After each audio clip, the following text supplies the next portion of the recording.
let's talk about how to have a glow up. Y'all know this is my favorite series. I just feel like who I was a year ago and who I am now are so freaking different. Like my confidence. So I'm gonna tell you guys things I wish I knew sooner. Be okay with not everyone liking you. Girl, I know you subconsciously switch your personality depending on who you're with. We all do it, okay? I see you, but don't, okay? I started being myself around everyone that I meet in the past like year or so. Like so myself. I am a loud, like fun, like bubbly girl. And I just have been embracing it. Because I used to be shy and like hide who I was around new people. But like be you. Be unapologetically you. Because the people that you are meant to vibe with and be friends with and people that are meant to be in your life are going to naturally gravitate towards your personality and the way that you are without you changing anything about yourself. But if you start changing things about yourself, girl, you switch your personality depending on who you're with. Number one, you're basically people pleasing. And number two, you're not gonna figure out who actually is supposed to be in your life. Because not everyone is supposed to vibe with you. Not everyone is supposed to like you. But the only way you're gonna find the right people is if you are you, and you will attract the right people in your life. So embrace your craziness, embrace your personality. You will not regret it.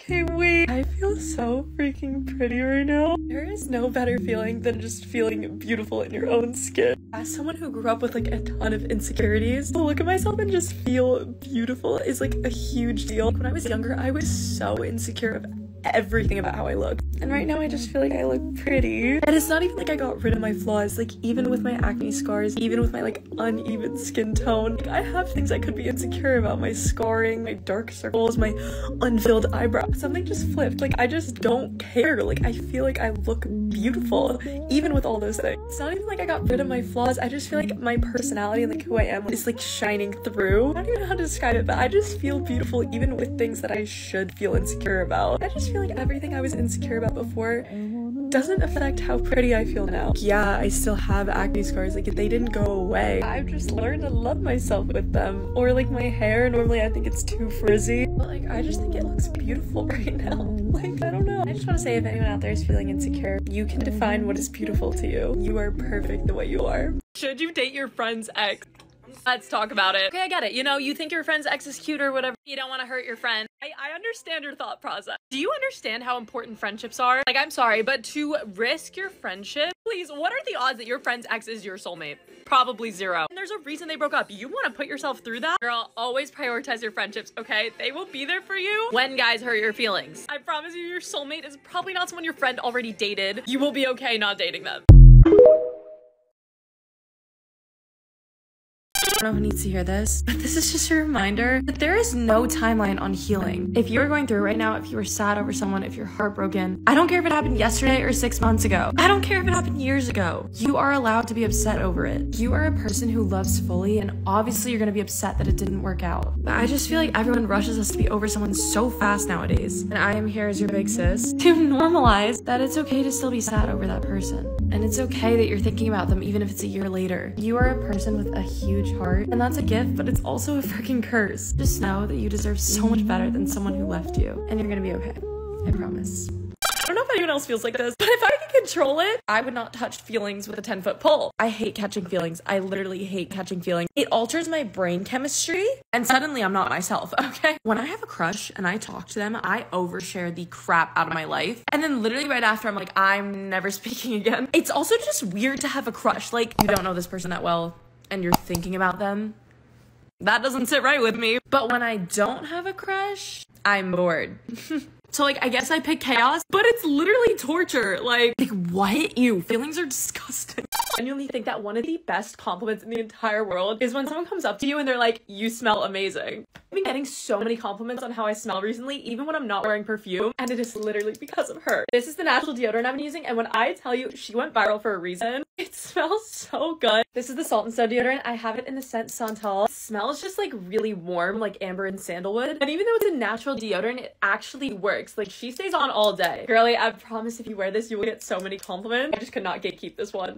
You need to friend zone your crush. A lot of y'all are about to be mad at me. I know what you're thinking, Nikki, why would I friend zone somebody that I want to date? Just listen to this, okay? When you have a crush, you get weird. You put them on a pedestal. You think they're like the best person ever. You want to be with them. And do you know what happens? You get weird around them because you're too worried about impressing them. Whereas when you friend zone someone, you're gonna be yourself. You're gonna be comfortable. You're gonna not put them on this giant pedestal. And you get to know them for who they actually are. Whereas when you're dating, I feel like you don't actually get an accurate picture of what that person's like till like 6 months in. So just trust me, friend zone first. How long should you take to get over a breakup? Let's talk about it.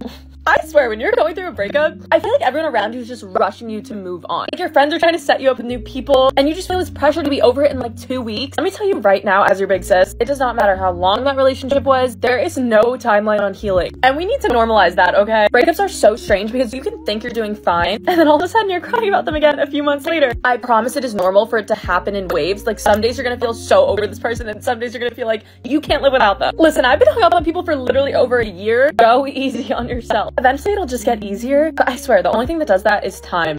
Needs to hear this, but I will never view a failed talking stage or failed situation, failed relationship as a waste of time.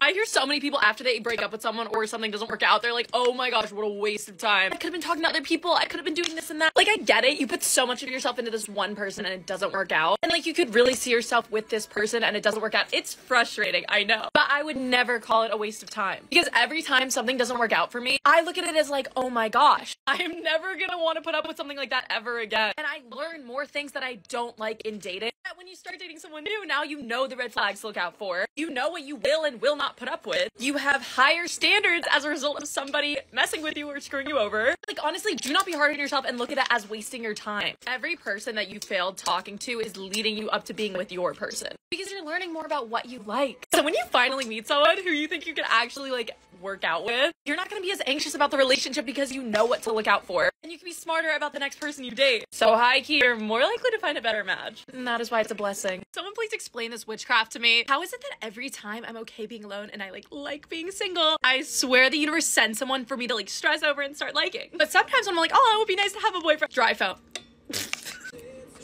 That was the universe slapping me in the face. Dry phone. No one's hitting me up when I'm actually like, oh, I'm having a boyfriend every night. Like, what is the sorcery?